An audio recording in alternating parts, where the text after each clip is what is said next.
একটা সংসার ভাঙার পিছনে সবসময় হয় নারীর দোষ, পুরুষের কেন হয় না? সব পুরুষ যে সাধু পুরুষ সে কথাও তো বলা যায় না। সব নারী তো ছলনাময়ী নয়, কিছু নারী তো মমতাময়ীও হয়। সব নারী যদি ছলনাময়ী হতো তাহলে কি এই পৃথিবীতে কোনো সন্তান জন্ম নিত?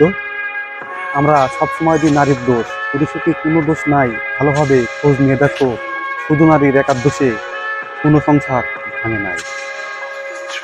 সব পুরুষই যদি সাধু পুরুষ হয় তাহলে রাত হলে কে ওই নিষিদ্ধ পল্লীতে রয়।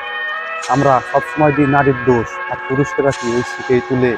আমাদের মাও যে একজন নারী সে কথা আমরা আজ গেছে ভুলে। যে নারীর একবার সংসার ভেঙেছে সে নারী মহাকালের থেকে অনেক কিছু শিখেছে।